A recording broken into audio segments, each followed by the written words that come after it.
Good morning, everyone. The Indian March for Science has asked me to make a short video on a topic that I feel is important, even in this time of coronavirus. What I would like to highlight is the necessity of supporting basic science. This may be a hard sell now when resources are strained and we're desperately searching for cures and solutions to the virus. But it's not a new issue. We've been encouraged for many years to make our research more socially responsible, to dedicate ourselves to solving the problems of the people.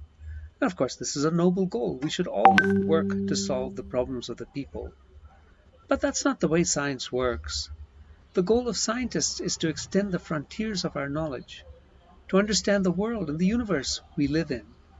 Science has advanced so much over the last century, largely because it has been unfettered, because scientists have been free to work on the problems that interested them, and we're all much richer for that. The truth is, science cannot advance in isolation. Every part of science depends on a web connecting it to all other areas of science.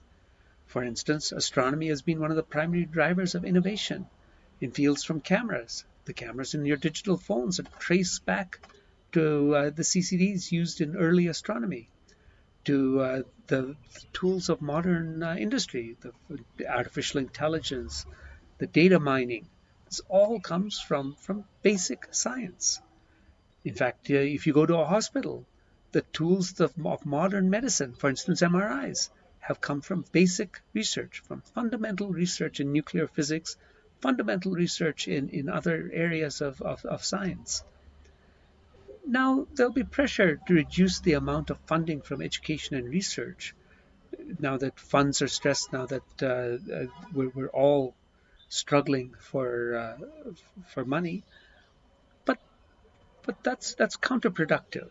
It's counterproductive to reduce the amount of funding for education and research. Now, academics form a community of experts in many different areas, and the connection between these areas seed advances that would never have come from focused efforts working in silos, and they could not have been predicted. Who would have thought that the World Wide Web would have come from a bunch of accelerator scientists working in CERN? So to summarize, the lesson we really need to take from our current experience is that science is important. An investment in academics will necessarily improve all of our lives, far more than a narrow focus on the problems of today. Only through academics can we shape the future.